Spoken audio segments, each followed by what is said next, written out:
Эрэлгийн элч сүнсийг чинь авч явахаар ирлээ.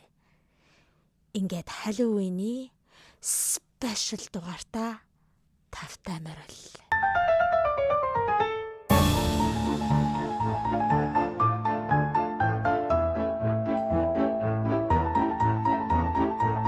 Hi guys. Hi. Sexy эрэлгийн элч байна уу? За манайха ингээд та бүхэндээ ээлжид Halloween-ийнхаа спешиал дугаараар уулзаж байна. Өнгөрсөн жил Halloween-ийн спешиал дугаарыг Witch Ano хөтөлж явуулж ирснийг бол мэдэж байгаа бах. Энэ удаад болохоор эрэлгийн элч Grim Reaper Ano хөтөлж явуулах болно. За гэхдээ манайхаа юу ачиж заяа. Та нартай ингээд Grim Reaper-ийн царайг харуулчихлаа. Гэхдээ бичлэгийн туршид бол энийг аваад ярьчихаа заяа. Тэгэхгүй бол маск авахгүй бол амьсгалахад ч хэцүү юм байна. Харахад ч эвгүй харагдаж байгаа байх гэж бодож байна. Тэгэхээр тайлаадах юм.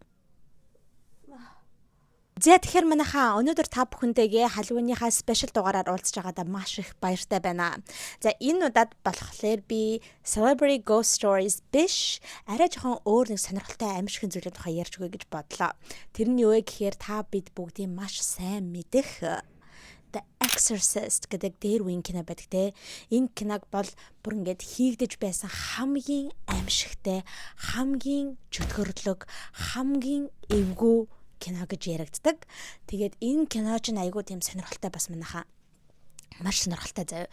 Юу вэ гэхээр энэ кино яг хийгдэж байх үед за түүний дараагаар хийгдснийхэн дараагаар нь кино театрт гарч байх үед нь гэд те тэр үедэр маш их тийм сонин тайлбарлаж чадшгүй боломжгүй тийм сонин supernatural зүйлүүд айгүй их болсон байгаа хгүй энэ киноны эргэн тойронд. Тэгээ тийм учраас энэ киног бол яалтчгүй ингээд муу ёрын сүнсийг дуудсан одоо сатаныг дуудсан ийм муу ёр шүглсэн кино гэж үздэг байгаа. Тийм учраас одоо ингээд үзсэн хүмүүст нь сони юм болоод за тэгээ тоглосон жүжигчт нь хүртэл айгүй амар юм болсон байгаа. За тэгээ хэдүүлээ энэ киноны эргэн тойрны тухай ямар амар юм болж исэн бэ? Ямар тийм supernatural зүйлүүд болж исэн бэ гэдэг те. Ер нь тэр муу ёр шүглсэн зүйлүүдийн тухай ярьж өгөх гэж байна. Зэ хонгорууд минь Halloween-ийн vibe-тай наастартай өдрүүдээр Halloween-тэй холбогдлолтой хоолуудыг идэхгүй бол алдас болно шүү. За тэгээ хаанаас яаж Halloween-тэй холбогдлолтой хоол олж идэх юм бэ гэж бодоод сууж байгаа бол хэлээд өгөө заяа. Pizza Hut-ийн маань Halloween-д зориулаад хоёр маш сонирхолтой special бүтээгдэхүүнийг гаргасан байна. Эхнийх нь болохоор хар soft pizza байгаа. Энэхүү пиццанд popcorn, дахиатай mozzarella бяслаг, улаан чинжүү, ногоон чинжүү, улаан лойлны соус гэсэн ийм гой зүйлүүдтэй юм байна лээ. За дараагийнх нь болохоор Black Burger Melts байна. Энэхүү melts-ын дотроо үхрийн махтай, hash brown-тай, тортиятай, улаан лойлтой, mozzarella бяслагтай, за түүнээс гадна parmesan бяслагтай юм байна. Тэгээ энэхүү melts нь Mountain Dew ундаатайгаа нийлээд 16,000 төгрөгөөр худалдаалагдаж байгаа юм байна. За энэ хоёр Halloween special нь 11 сарын 2-ыг дуустал худалдаалагдаж байгаа. Black Burger Melts-ийн хувьд болохоор зөвхөн салбаруудаар худалдаалагдаж байгаа. Харин hard soft pizza-ны хувьд болохоор салбаруудаас авах боломжтой, түүнээс гадна онлайнаар захиалаад авах бас боломжтой шүү. Хэрхэн захиалахыг та нар бол угаасаа мэдэж байгаа байх. Pizza Hut CGM-ээр ороод маш хялбараар онлайнаар захиалаад авах боломжтой. Эсвэл бол 75 дугаараар залгаад хүргэлтээ хийлгээд аваарай. За тэгэхээр манайхаа Halloween weekend-ээр энэхүү Pizza Hut-ийн Halloween special хоолнуудыг амталж идэж үзээрэй. Хэрэг тэхгүй бол чөтгөр очиж чамайг аав шүү. Okay. So be careful. Тэгэхээр ер нь exorcism гэж юу вэ? Exorcism гэдэг чинь одоо нөгөө нэг чөтгөр хүний биед ингээд ороод эзгэнчдэг штэ possess хийждэг. Тэгэнгүүт одоо номлогч нар хурж ирээд шашныхаа зам үйлийг хийгээд ингээд тэр муу сүнсийг чөтгөрийг нь сатаныг ингээд хөөж гаргаж явуулахыг exorcism гэж дуудаад тэрхүү зам үйлийг нь. За тэгээд exorcist гингүүд яг тэр зам үйлийг хийж байгаа хүнийг тэр номлогчийг нь хэлчихэж байгаа байхгүй юу. The Exorcist гэдэг кино нь болохоор 1973 онд гарч ирсэн байгаа. Гэхдээ энэхүү зохиол нь болохоор 1971 онд гарч ирсэн бичигдчихсэн адил нэртэй зохиол болох The Exorcist гэдэг аимшигын номноос сэтэвлэгдэж гарсан кино байгаа юм. Тэгэд юу гэж манайхаа айгүй амар заяа. Энэхүү ном нь өөрөө яг 1949 онд болж исэн нэгэн яг бодит түүхээс сэтвлэгдэж үнслэгдэж ингэж бичигдсэн зохиол байгаа байхгүй юу. Айгүй амар гоо зү. За тэгэхээр би та бүхэндээ яг энэхүү яг жинхэнэ бодит түүхийг нь ярьж өгөөд тэгчээд хэдүүлээ кино руу орцгоё заяа. За энэхүү үйл явдал нь болохоор 1949 онд Америкийн Мэриленд мужид амьдардаг байсан 14 настай хүүд тохиолдсон явдал байгаа юм. Энэ 14 настай хүүгийн яг жинхэнэ нэр нь болохоор Robbie Mannheim гэдэг юм байлаа. Гэхдээ яг тухайн үедээ бол дандаа нэрийг нь нууцлаад Roland Doe гэдэг тийм одоо сүрэнэм нэрээр явдаг байсан юм байна лээ. За тэгээд Robbie яасан бэ гэхээр уул нь бол зүгээр ингээд жирийн амьдралаар амьдардаг байсан юм байна. За тэгээд өөрийнхөө авга эгч Aunt Harriet-тэйгээ амар ингээд дотн байсан юм байна л да. Тэгээд тэр Aunt Harriet нь болохоор одоо өөрийгөө spiritualist гэж дууддаг байсан юм байна. Одоо нэг юм сүнсний юм хамтай холбоотой сүнсийг хардаг ч гэдэг юм уу да, ингээд сүнстэй холбогддог гэх нэг тиймэрхүү хүмүүс байдаг да тий. Тэгэд яг тийм төрлийн хүн байсан юм байна. За тэгээд Robbie-г 14 настай байхад нь Aunt Harriet нь анх Ouija board-ыг танилцуулсан байна.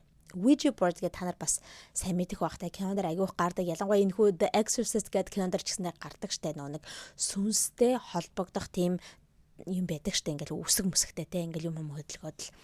Одоо манай Монголд ч юм болохоор тийм заавал Ouija board гэдэг ахгүй ингээ зүгээр ингээд сүнс дуудана гэл нэг лама хасаагаал тэгдэг байсан да те. Ер нь нэг тийм төрлийн зүйл те.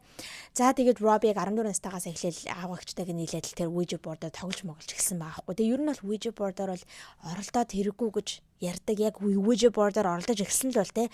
Заавалжгүй ингээ муу юмтай холбогддгоо гэдэг ингээ хүмүүс амар ярьдаг байхгүй. Тэгэхээр манайхаа Ouija board-оор тоглоё гэж бодож байгаа бол no it's a big no okay. За тэгсэн чинь яг 1949 оны 1 сард аавгагч чинь нөгөө нэг Aunt Harriet нь нас баржээ. Энэ цагаас эхлүүлээд л хэвээр хамаг юм болохоо байж л дээ. Яасан бэ гэхээр яг Robbie айгуу тийм сонин чимээнүүдийг сонин зүйлүүдийг ингээ харах болсон байгаа байхгүй. Одоо жишээ нь гэх юм бол шүү дээ. Унтж яахад нь унтлахын өрөөнд нь ингээд хан дотроос нь scratch хийж байгаа те ингэж мааж байгаа тийм дуу чимээ гардаг байсан. Эсвэл ингээ growl хийж байгаа те. Ингээл нэг араад амьдтын тэгэж growl энэ хийж байгаа тийм дуу чимээ гардаг байсан гэж байгаа юм. За тэгээд сүүлдээ жоохон хурцтаад тавилга мавилга ингээ өөр хөдөлдөг болсон гэж байгаа юм. Нэг газар юм тавьчингууд нөгөө өөр газар очсон байдаг ч гэдэг юм уу те. Тиймэрхүү одоо юмнуудыг мэдэрч эхэлсэн байгаа юм. За түүнээс гадна маш сонирхолтой юм гэдэг юм бол ерөөсөө тийм байх боломжгүй газраас уснууд тусалж эхэлсэн гэж байгаа байхгүй. Одоо чинь өрөөнийх нь яг өөрөөх нь Robbie-гийн унтлагынхаа өрөөний ингээ ханаас уснууд ингэж туслаад эсвэл ингээд таазнаас нь ceiling-нээс нь ингээд уснууд ингээд бас тусалдаг байсан гэж байгаа юм. Тэгээд ерөөсөө тийм ус гарах боломжгүй газруудаас ус гараад эхэлсэн гэж байгаа байхгүй юу. За түүгээрч барахгүй Robbie бас юм харж эхэлсэн гэж байгаа. Хий юмнууд ингэж харж эхэлсэн. За тэгээ энэ нь ингээд хурцсаад эхэлсэн болохоор Robbie-гийн одоо гэр бүлийнхэн нь арга хэмжээ авах гээд хамаг чадах бүхнэл хийсэн байгаа байхгүй юу. Эхлээд нөгөө нэг psychiatrist хүмүүс рүү явсан гэж байгаа, сэтгэл зүйч одоо сэтгцэн юм шимж рүү очсон. За тэгээ биед нь янз бүр өвчин байгаа юм болов гэж зөндөө олон эмнэлэг рүү очиж шинжилгээ энэ төр хийлгсэн. За тэгээ бүр сүултээ болохгүй болохоор энэ нь одоо хурцтаад байсан учраас local church руугаа явжээ. Сүм рүүгээ очиод ингээд тусламж гуйжээ. За тэгсэн чинь аль нь ч туслах боломжгүй байсан гэж аахгүй. Тэр сүмэнд тусалж чадаагүй, psychiatrist, hospital юу гэдэг энэ юун ч тусалж чадаагүй. Тэгэл улам л ингээд одоо тэр нөхцөл байдал нь хурцтаад байсан юм байна. Тэгээ бараг нэг сарын дараагаар 1949 оны 2 сард бас нэг өөр одоо Catholic сүмийн номлогч нь яг энэ тухай олж дуулчаад тэгээд одоо яг хүүдээр нь exorcism хийх хэрэгтэй юм байна гэдгийг ингэж ойлгоод тэгээд эн чинь зүгээр ингээд шууд номлогч нь би өстө exorcism хийлээ гэж тэгчиж болдгүй юм байна лээ. Та нар одоо жишээ нь Conjuring киног үздэг бол мэддэг бах те. Энэ заавал нэг Catholic сүмүүд чинь дээд одоо superior хүмүүсээс зөвшөөрөл авах хэрэгтэй. Яг бол exorcism гэдэг чинь тийм амар зүйл биш. Яг одоо айгүй чадвартай хүмүүс нь exorcism хийх хэрэгтэй. Тийм болохоор ингээд зөвшөөрөл авах гад superior хүмүүс рүүгээ ингээд холбогдсон юм байна. За тэгээд ихэнх нь болохоор дандаа Vatican руу залгадаг гэж аахгүй одоо Pope руу залгадаг гэсэн үг.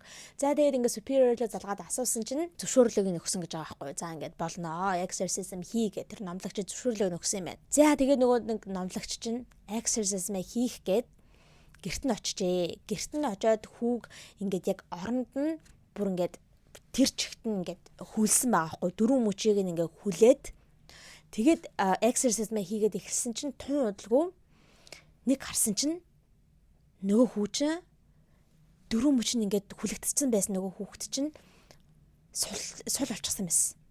Гийг үнтг нөгөө матраснаас ингээд суллагдчихсан, орноосоо суллагдчихсан, хамаг уяамаа ингээд тайлагдчихсан. Тэгэнгүүтээ яг матрасныхаа доор одоо яг нэг орныхоо нэг хөлний юмыг ингэж хуугаж авангуудаа тэр зүйлээрээ номлогчийнхоо мөрлөө нь ингээд зоосон гэж байгаа байхгүй юу. Тэгээ тийм учраас энэ хүү exorcism ингээд зогсоохоос өөр аргагүй болсон. Цааш нь үргэлжлүүлээгүй. За тэгээ хэдэн өдрийн дараагаар одоо энэ хүү байдал нь улам хурцтай байсан, улам их юмнуудыг experience хийгээдсэн. Тэгээд нэг өдөр ингээд сэрсэн чинь биен дээр нь Lewis гэдэг зүйлийг ингээд scratch хийчихсэн байсан гинэ. Lewis гэдэг нэр. За тэгсэн чинь аюу сонин зэ би бүр энэ дээр гайхаад байгаа юм. Гэр бүл нь тэрийг нь харчгаад энэ бол ингээд бурхны дохио байх энэ төр гэж бодоод бид нэр Saint Louis хот руу нүүх хэрэгтэй юм байна гэд Saint Louis руу нүүчихсэн байгаа юм. Like what? Тэ бурхан явуулаагүй над чинь баг чөтгөр явуулсан юм шүү дээ. Чөтгөрийн одоо тэр бичээсэн юм шүү гэж бодмоор байгаа байхгүй юу. За ямар ч гэсэн энэ гэр бүлэрээ ингээд Saint Louis руу нүүжээ. За тэгээд энэ хүн нэг юм нь улам дорооцоорлсон.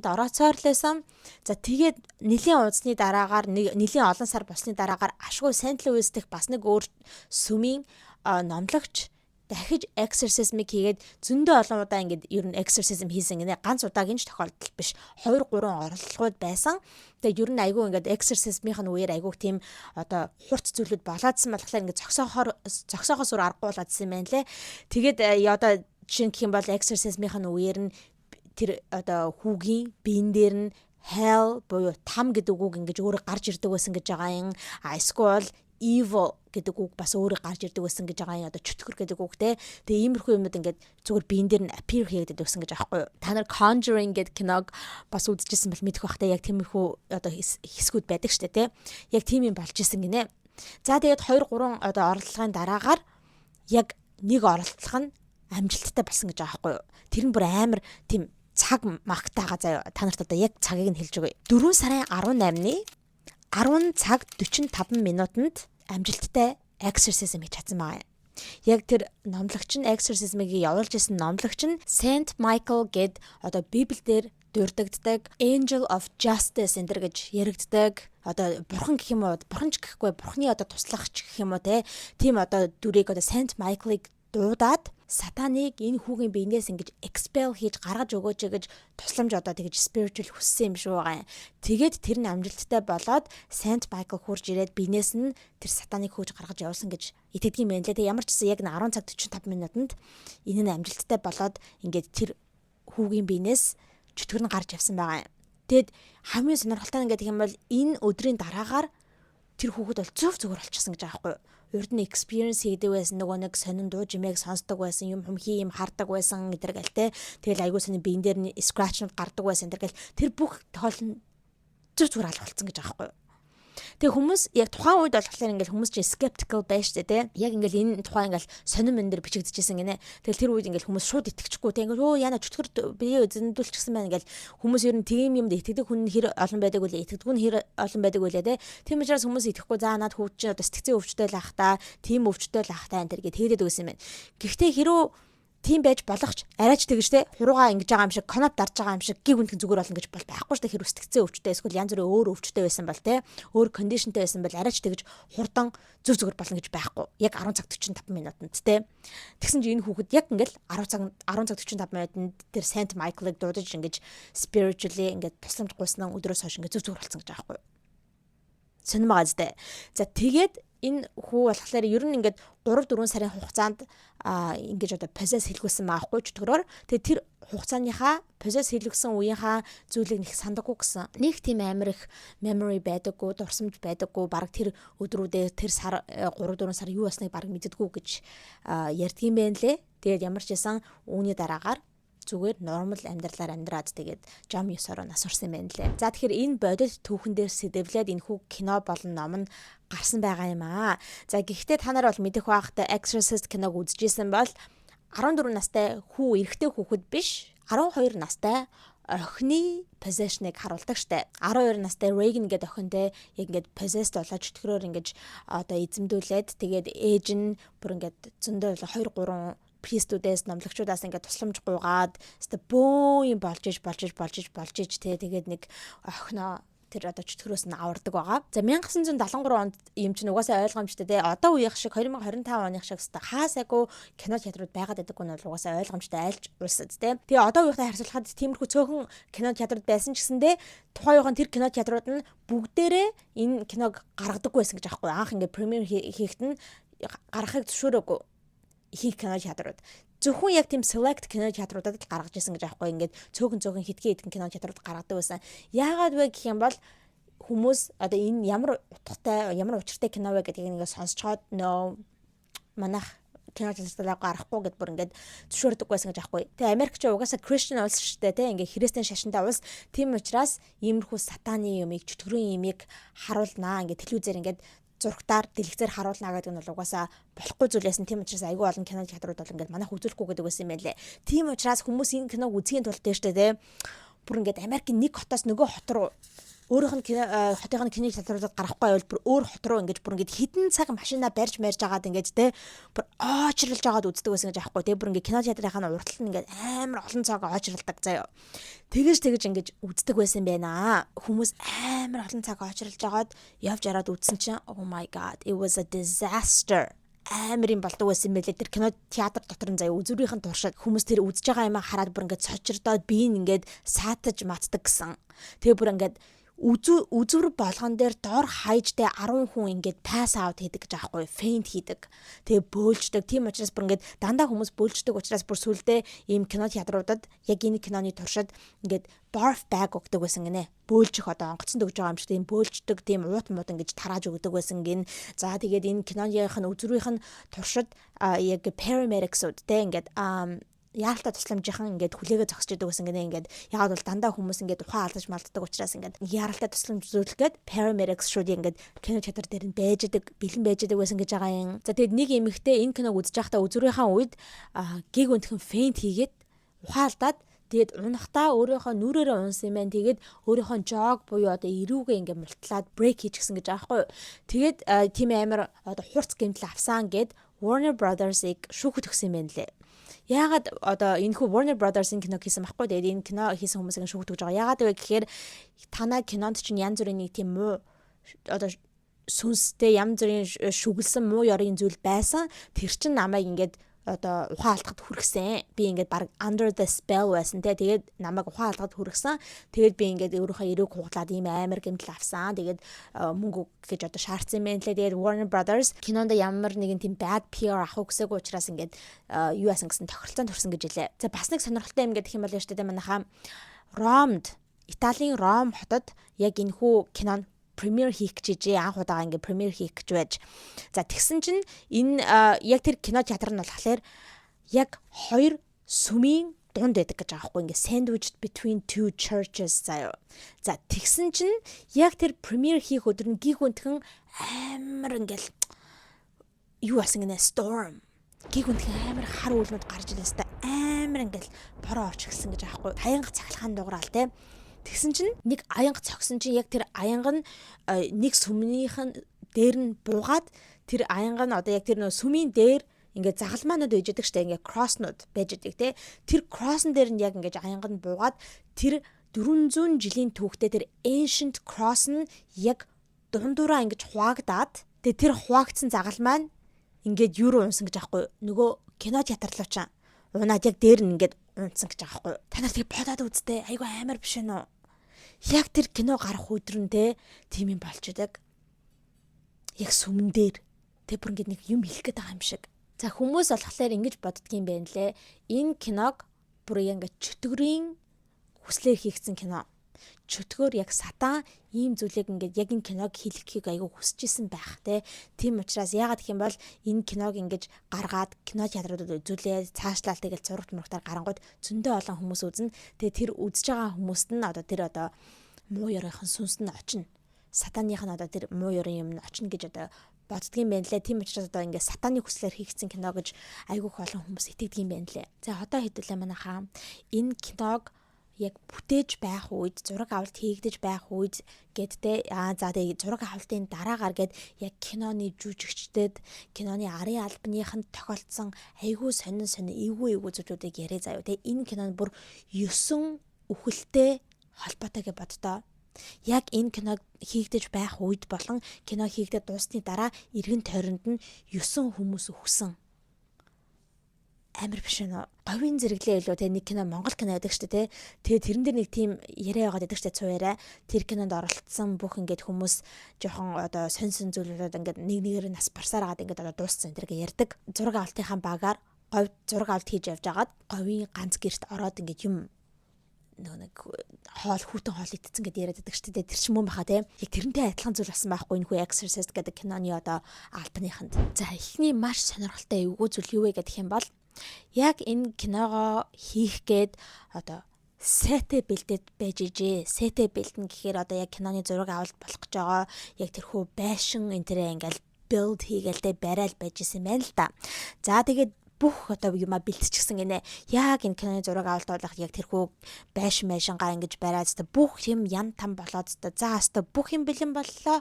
Одоо зураг авалт эхлэх гэж ингээд байжсэн чинь гиг хүндхэн гал гарчихсан гинэ. Тэр сет дээр нь байшин дээр нь гиг хүндхэн гал гараад бүх юм нь burn down хийсэн гэж аахгүй. Бүх зүйл нь шатсан. Гэтэ ганцхан зүйл л шатлгүй үлдсэн. Юу гэж Reagan гэд охин байгаа штэ. Одоо эн чинь дүр ахгүй энэ кинонд байгаа дүр, гол дүр нь нөгөө нэг 12 настай чөтгөрд бие эзэмдүүлдэг тэр охин, Reagan гэдэг охин.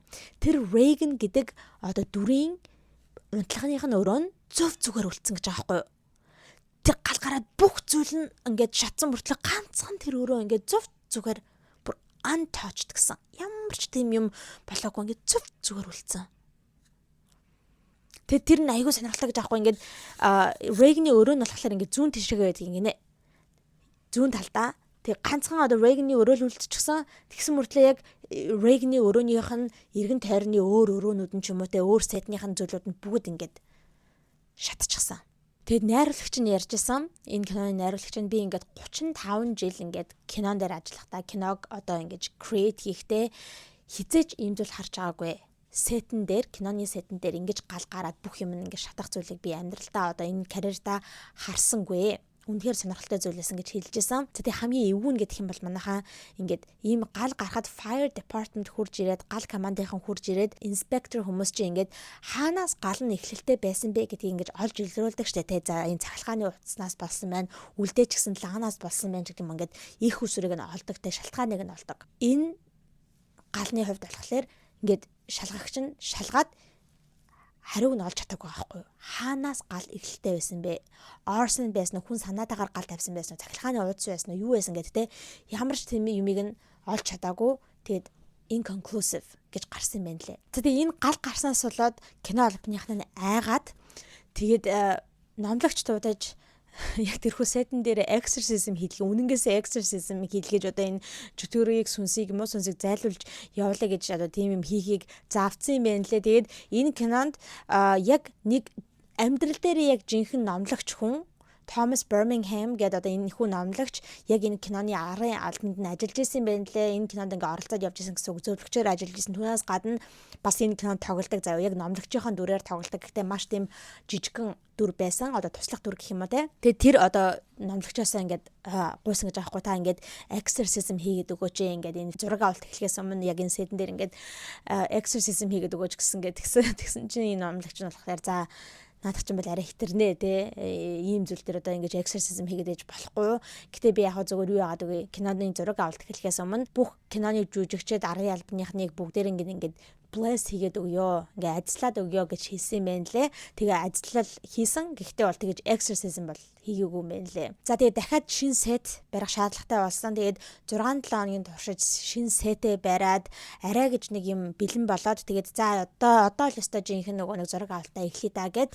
Тэгээ зураг авалт нь эхлээл хитгэн өнөг болсон чинь яасан гэж нэг жүжигчнийхэн заяа Max von Sydow гэдэг энэ хүү жүжигчнийх нь ах нь нас барчихсан гэдэг дуудлагыг хүлээж авсан гэж байгаа юм. За тэгээд энэ жүжигчт нь одоо Швед рүү нисээд ахыхаа оршуулганд нь орох шаардлагатай болсон байгаа юм. За тэгэхээр ингээд дахиад зураг авалт төр зогсчихж байгаа гэсэн үг байхгүй юу? Яг нэг гол дүр нь ингээд алга болчихж байгаа учраас тэгээд хүлээж агаад ашгүй нөгөө залууч нь одоо оршуулгаа дуусгачаад хурж ирээд за одоо дахиад зураг авалтаа эхлэегээл байж исэн чинь яасан гэж бас нэг өөр жүжигчин Linda Blair гэдэг яг нөгөө гол дүрийн Reagan гэдэг охины дүр тоглодог жүжигчин болох Linda Blair-ийн өвөө нас орчихсан гэд дуудагддаг байгаа гэрлээгүй. Амар биш нөө манайха like what the fuck is happening тэ ийм олон хүмүүс гяс ингээ үхээд тэгээд ингээ зураг авалтны ерөөс эхлэх боломжгүй байгаа байхгүй юу. За тэгээд ийм баахан юм болж иж тиймэрхүү саадлууд гарч ирж тэгээд арай гэж одоо зураг авалт нь эхэлсэн байна лээ. За тэгээд зураг авалт нь эхэллээгээд энэхүү аимшигын сонь эвгүй зүйлүүд нь зогсоогүй сони юмнууд үргэлжилсээр л байсан.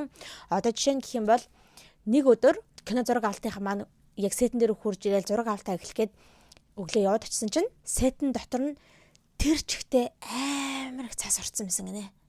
Цаснууд манайха like real snow жинхэнэ цас. Тэгэд сонирхолтой нь гэх юм бол та нар бодоод үзтээ.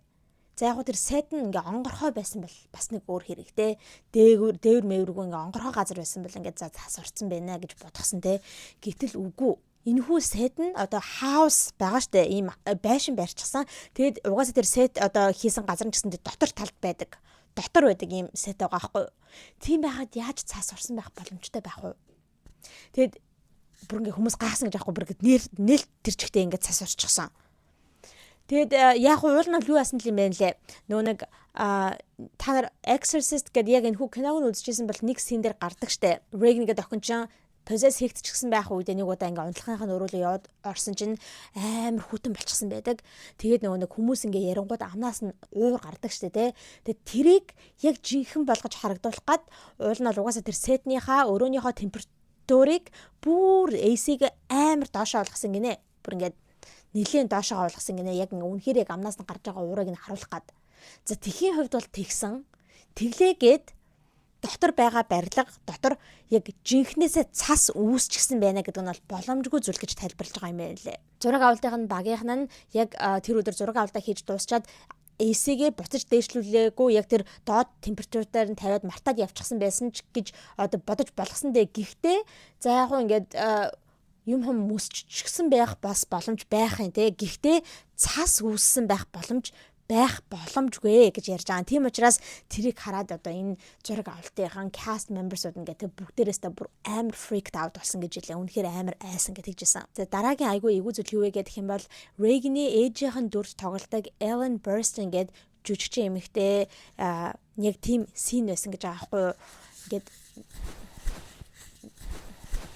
Reagan чинь яг possessed хийгдсэн байх үедээ ингээд алгаддаг ээжигээ алгаддаг амар ингээ алгадангууд нөгөө нэг ээж нь ингээд аргашаага ингэж унах тийм синэсэн байгаа байхгүй юу. Тэгээ тэрийг үнэмшилтэй болгохын тулд энэ жүжигч нь одоо хувцсныхаа дотор нэг тийм harness өмсөхтэй байсан байна. Нэг юм зүгээд тэгээ артлаас нь яг нөгөө нэг хүн ингэж татах хэрэгтэй байсан байна л да. Уцаар ингэж татаад тэнгууд яг тэр унжаагаа нь ингээд айгу тийм үнэмшилтэй харагдах хэрэгтэй байсан байна. За тэгсэн чинь яг энэ зураг авалт хийгдэж байгаа үед яг нөгөө нэг stuntman нь ингээл татсан юм байна л да нөгөө нэг жүжигчник чинь. Тэгсэн чинь амар хүчтэй татсан юм уу яасан? Амар хүчтэй унаад нуруугаа хугалсан гэж байгаа байхгүй манайхаа. Нуруугаа ингээ fracture хийгээд spine тэгэд амар бүр өөрийнх нь амьдралдаа хизээч мэдэрч байгаагүй тийм аимшигтай өвдөлт байсан гэж энэ жүжигчээ ярьдаг юм байна лээ. Тэр өвдөлтөө мэдрэнгүүтээ амар орсон гэж байгаа байхгүй бүр гэл амар орсон байна л да. Тэгсэн чинь нөгөө нэг зураг авалтын хүмүүс нь бусад жүжигчд нь одоо director найруулагч энэ бүгдээр л өстой ёо өстой амар сайн жүжиглэж шүү өстой мундаг жүжиглэж ингээл бодоол ингээл зураг авсаар байсан гинэ. Гэхдээ яг үндэ бол энэ жүжигчин чинь яг үнэнгээсээ гэмтчихэд орилж яхад нь ёо өстой мундаг жүжиглэж байна гэдэг ингээ зураг аваад суучсан гэж байгаа байхгүй айгу амар газтай. Тэгэд сүулдэ энэ нэмэгтэй хэлжсэн бүр яг эргэж хараад cut the fucking cameras off гэдэг тэгж хэлсэн гэж тэгжсэн. Тэгээд яг нөгөө хүмүүс нөө яанаас та жүжиглэг байсан юм үнэнгээсээ өвдсөн юм байна гэж одоо ойлгосон гэж тэгсэн. Turn the effing camera off. За тэгээ энэ жүжигч айгаа өрөвтлээ зав энэ одоо зураг авалтаас болоод ингэж унснаасаа болоод ингээд spinal fracture хийчихсэн. Тэгээ бүр ингээд lifelong pain гэсэн. Бүр амьдралынхаа туршид одоо ийм өвчтэй гэсэн янз бүрийн одоо энэ зүгээр болдоггүй янз бүрийн тийм нурууны тийм эмгэгтэй болсон гэж хэлээ. За түүнээс гадна Linda Blair одоо яг Reagan-ийн дүрд тоглодог жүжигч охин бас нэг scene дээр ингээ орон дээрээ байж хат нь орон ингээд амар чичирдэг. Ингээл амар чичрээл те. Яг тэр scene-ыг авч явах үед нь орон бүр амар ингээ хүчтэй сэгсрэгдээд тэгээд нурууга бас дахиад нөгөө нэг spine бас юу аччихжээ. Fracture хийчих. Бас тэгээд тэр нь ингээд амьдралын турш өөрт нь үлдсэн тийм pain болсон гэсэн ингээд тийм эмгэгтэй болсон гэж хэлээ. За бас нэг эвгүй зүйл гэх юм бол одоо энэ Reagan гэдэг охин чинь яг чөтгөрд эзэндүүлчгээд ингээд ярьж байгаа хоолой нэг өөрийнх нь хоолойноос өөр хоолой байдаг штэ тий. Яг бол тэр чинь нэг сатаны хоолой байх хэвээр. Тэгэхээр ингээд нэг айгуу тийм raspy амар ийм хоолой байдаг тий. In here with us. Тэгээд тэр нь болохоор угаасаа ойлгомжтой энэ жүжигчээ охины өөрийнх нь хоолой биш байсан гинэ тийм voice acting хоолой байсан байна л да. Тэр voice actor нь болохоор Mercedes McCambridge гэдэг одоо ийм vocal actor байжээ. За тэгээ энэ vocal actor-ын жүжигч нь болохоор өөрийнхөө яг тэр raspy voice-ийг тийм ингэсэн амар хоолойгоо айгу үнэмшилтэй байлгахын тулд яг тэр зураг авалтын үеэс амар chain smoke хийдэг байсан гэнэ. Угсруулж тамхи татдаг байсан. Тэгэд бас whisky уудаг байсан гэнэ. Whisky уух юм бол ингээд хоолой нь ингээд raspy болно гэдэг айгүй их whisky уудаг байсан. Түүнээс гадна түүхийн өндөгнүүдийг ингэж одоо ууж заригдаг байсан гэж байгаа юм. Тэгжиж тэр нөгөө нэг амар ингэсэн хоолойгоо ингэж гаргаж ирдэг байсан гэнэ. Одоо тэгэхээр энэхүү Mercedes гэдэг vocal actor чинь бол сатаны хоолойг ингэж харуулдаг байгаа гэсэн үг шүү дээ. Сатаны дүр тоглоод байгаа гэсэн үг юм. За тэгсэн чинь энэ нэмэгтэд бас амьдралд нь айгүй амар юм тохиолджээ. Энэ кино тогсныхаа дараагаар энэ кино ингээ хийгдээд гарсны дараагаар хэдэн жилийн дараагаар энэ нэмэгтэйгийн хүүн гэг өнтгөн өөрийнхөө охиныг болон эхнэрийгээ алаад айгүй амараар зэрлэгээр алаад тэгэнгүүтээ өөрийнхөө амийг хорлсон юм байна лээ. Тэг ийм амар одоо гэмт хэрэг аимшигын зүйл болсон. Тэгээд энийг бол ингээ хүмүүс сонсчоод яг нэг зураг авалтынхаа энэ кинонд оролцсон өөр хүмүүс нь энэ тухай сонсчоод бүр амар эвгүй болсон гэдэг жилиг би ингээ арц хийсэн гэдэг хэлжсэн. За түүнээс гадна яг энэ сетэн дээр нь ажиллаж байсан нэг Carpenter заяа одоо яг тэр сетнийх нь юм хэмээг барьдаг одоо барилгач ч юм уу засварч ч юм уу те тэр хүн нь ажиллаж агаад эрхэн урууга тасалж гарсан гэж байгаа юм. Түүнээс гадна нэг lighting technician заяа одоо тэр гэрэл дээр нь ажилладаг бас нэг ажилч нь хөлнийхөө хураг бас ингээ тасалчихсан гэж байгаа байхгүй ажиллаж агаад яг тэр сетэн дээр байж хата. За тэгээ энэ кинонд нь ашиглагдах ёстой бас нэг prop байсан байна л да. Тэр нь болохоор ийм 10 foot заяа. Одоо баг 3 м гэсэн үг. 3 м өндөртэй тийм том чөтгөрийн димний тийм одоо стату байсан юм байна л да. Тэгээ тэр нь бол ингээ киноных нь одоо яг зураг авалтын үеэр ашиглагдах хэрэгтэй байсан юм байна. Тэгсэн чинь тэр нь болохоор өөр газар хийгдчихэд одоо өөр улсад хийгдчихсэн мэл хятадд хийгдчихсэн юм шиг байгаа юм.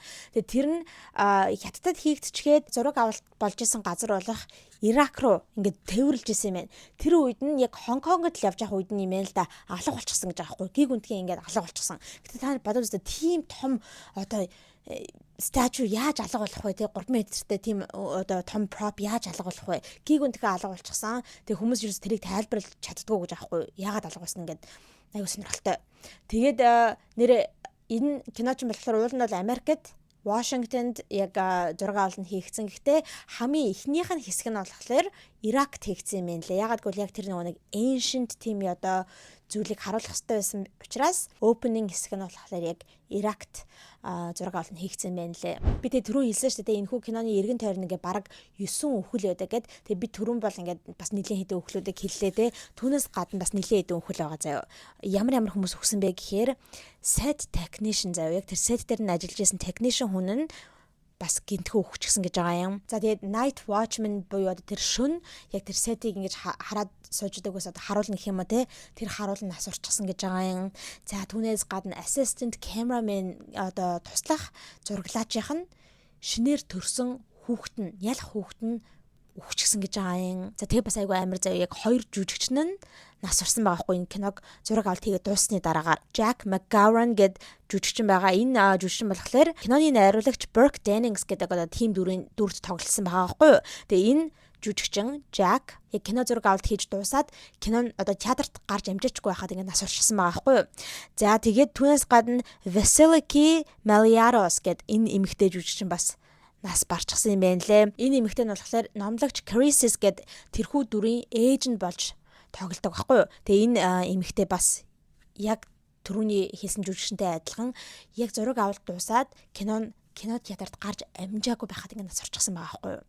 ийм хоёр өхөл байсан юм байна лээ. Тэгээ айгүй эвгүй зүйл нь юу вэ гэх юм бол энэ хоёр жүжигчний дөрүүд нь хоёулаа яг кинон дотроо дөрүүд нь өөхөх ёстой байсан дөрүүд. Үхсэн дөрүүд.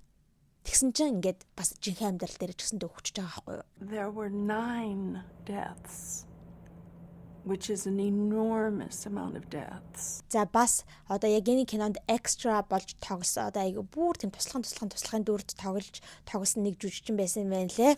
Тэр нь болохоор Paul Bateson гэдэг ийм жүжигчин байсан байна.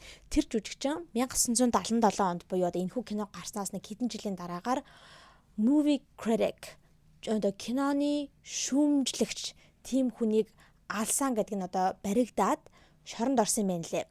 Түүнээс гадна энэ залууг бас өөр 6 өхлөөчтэй ингэж холбдгийм байна лээ. Өөр 6 хүмүүсийг бас алсан байх магадaltaй гэдэг. Гэхдээ тэрэн дээр нь бол яг ингэж баримт нотлохоо гарч ирэх болохоор ингэж яг яллагдаагүй тэр өхлөөд дээр. Гэхдээ ер нь тэр 6 хүний өхөлтэй холбоотой гэж ярьдаг юм байна лээ. Тэгээд та нар боддоо энэ кинонд тоглож ирсэн ийм экстра хүн ийм одоо баг цуврал алуурчин байх магадaltaй байсан юм байна лээ. За тэгээд жүжигчин Linda Blair одоо яг тэр Reagan гэдэг гол дүрд тоглодог энэ охин уусаа тэр кинонд тоглохдоо жоохон охин байсан шүү дээ. Ингээд өсвөр насны охин байсан. Тэгээд киногоо дуусгасныхаа дараагаар харт амьд орсон байхгүй манайха. Мансууруулах байцсанд ингээд донтоод тэг яг 18 нас хүрэхдээ яг ингээд баахан мансууруулах байцтай ингээд гадуур явж байгаа цагдаа нарт баригдаад тэгээд бөөйн болоод тэгээд 3 жилийн тэнсэн ял авч исэн байна лээ. Тэгээ энийг бас ингээд энэ кинотой ингээд холбогдох юм байна лээ. Яг энэ кинонд нэг тийм муу юм шүглсэн байсан учраас тэр нь яг өөрт нь яг амьдралд нь нөлөөлсөн гэж хүмүүс үздэг юм байна лээ. За тэгээ ер нь ийм амар сонин эвгүй зүйлүүд Exorcist киноны эргэн тойронд болсон юм байна. За тэгээ энэхүү киног яг найруулсан найруулагч нь бүр өөрөө ингэж хэлсэн байна лээ. Би бол урд нь яг энэ киног хийхээс өмнө бол иймэрхүү supernatural зүйлүүд ч юм уу тийм жүтгэр сүнс энэ гэсэн юмд бол итгэдэггүй байсан. Гэхдээ яг энэ киног хийж дуусны дараагаар бол би өөрөө итгэдэг болсон гэдэг жисэн. Яагаад гэх юм бол энэ аягүй сонин тайлбарлах боломжгүй ийм сонин зүйлүүд үнэхээр яг өөртөнд нь болсон учраас энэ киног хийж авах явцад нь болсон учраас би ингээд итгэдэг болсон гэдгийг хэлсэн. За тэгээ хүмүүс одоо ч гэсэндээ ярьдаг одоо TikTok нэрээр айгүйх явж байгаа харагддаг. Энэ киног ингээл яриад Exorcist киног үзсэн чинь надад тийм юм болсон би шүн тэгж зүдэлсэн ингэж хар дарсан ингээд sleep paralysis болсон ингэсэн тэгсэн. Тэгээд би энэ киног үзэж дуусчаад гэртээ сонин чимээний сонсоод байсан ч гэдэг юм уу те. Тийм имийг айгүй хүмүүс ярьдаг. Тэгээд одоо хүртэл хүмүүс ингээд энэ киног үзгээс айдаг. Гэртээ ингээ бүр тоглоулахыг хүсдэггүй те.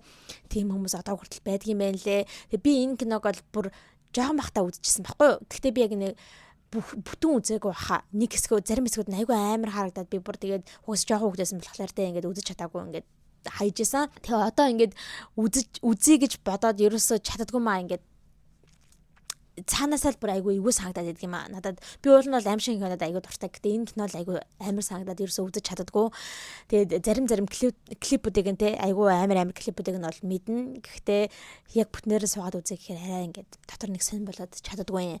За тэгээд ер нь иймэрхүү кинон дээр ийм сонь юмнууд болсон энэ төр гэл тийм түүхүүд байдагтай би түрүүн хэлсэнчлэн манай Монголд ч гэсэндээ байна. Тэг говийн зэрэглэлийн киноны хамт баг олонхонд юу болсон бэлээ. За тэгэл түнээс гадна ер нь ингэж ярьдаг юм байна л дээ.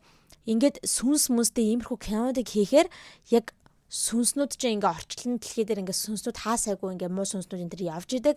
Тэнгүүд ингээ тэрийг ингээ reenact хийгээ жүжиглж мүжиглээд энийг харуулад ахаараа яг тэр сүнснүүд нь ингээ яг тэр газар нь ингээ цуглардаг гэж байгаа байхгүй юу. Тэр баг тэр сүнснүүдийг ингээ дуудчихж байгаа гэсэн үг юм. Тэр ер нь би бол иймэрхүү юмнууд киноны эргэн тойронд ийм сонь болсон гэж сонсохоор ингээ итгэдэг тэрэнд бол байх боломжтой гэж боддог.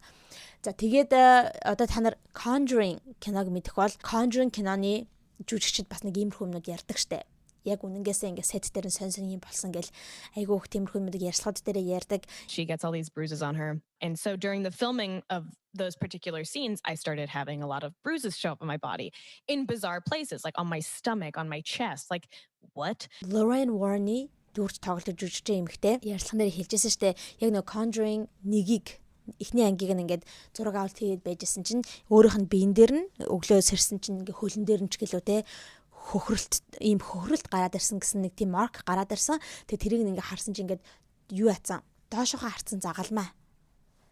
Тийм upside down cross ингээд гараад ирчихсэн байсан. Тэгэл ер нь сонь юмнууд сет энтер дээр нь бас болж исэн гэж тэр жүжигч ярьдаг. Тэгээд би бас тэрэнд бол итгэж байгаа. За тэгээд та нар маань ийм зүйлүүдэд итгэдэг үү? Одоо энэ миний өнөөдөр ярьсан Exorcist киноны эргэн тойронд болсон ийм айгуу тийм unfortunate events-үүд айгуу тайлбарлагдчихгүй ийм сонин зүйлсүүд гээл те. Ийм юмнуудад та нар ер нь итгэдэггүй эсвэл зүгээр л coincidence те зүгээр л санамсаргүй ингээд тохиолдлууд юм шүү гэж бодож байна уу? Тэр тухайга та нар сонсд гэдлээ комментэд бичиж үлдээгээрэй. За манайхан би ингээд та бүхэндээ энэ жилийнхаа Halloween special дугаараараа уулзсандаа маш их баяртай байна. Тэгээ дараа жил бас Halloween special дугаар хийн. Тэр Halloween special дээр манайхан та бүхэн маань юуны тухай сонсомоор байна те. Миний урдан жил хийжсэн шиг celebrity ghost story-нуудыг сонсомоор байна уу? Оддод тохиолддог байсан тохиолдсон тийм аимшигт зүйлүүдийн тухай сонсомоор байна уу? Эсвэл жирийн хүмүүст болсон аимшиг түүхүүдийг сонсомоор байна уу? Эсвэл бод иймэрхүүтэй яг киноны сетэн дээр болсон ч юм уу ийм эвгүй зүйлүүдийг сонсомоор байна уу? Айл нь илүү танаар таалагдчих ингээд тэр тухайгаа доор комментэд бас бичүүлдээгээрэй, окей? За ингээд бүгдээрээ happy Halloween. Halloween-аар бүгдээрээ айгүй гоё dress up хийгээд айгүй гоё тэмдэглээд өнгөрөөгөөрэй. Тэгээд Halloween бол ануугийнх нь бас төрсөн өдөр байгаа. Тэгэхээр ануу нь бол угаасаа ойлгомжтой үнэхээр enjoy хийж өнгөрөх болно. За тэгээд та бүхэн бичлэг таалагдсан байх гэж найдаж байна. Хэрэв бичлэг таалагдсан бол лайк дараарай. За тэгээд channel-аараа subscribe дарж амжаагүй байгаа бол subscribe дараарай. За ингээд миний Instagram account right here. Instagram-ыг бас дагаарай. За ингээд дараагийнхаа хоббол болонгаараа цааш хэмжлэгтэйгээ уулзалтлаа. Түр баяртай. За яах вэ? Энэ удаад сүнсийг чинь 50 арих ёо. Гэхдээ дараагийн удаа заавал хурж ирж сүнсийг чинь авч явах болно шүү.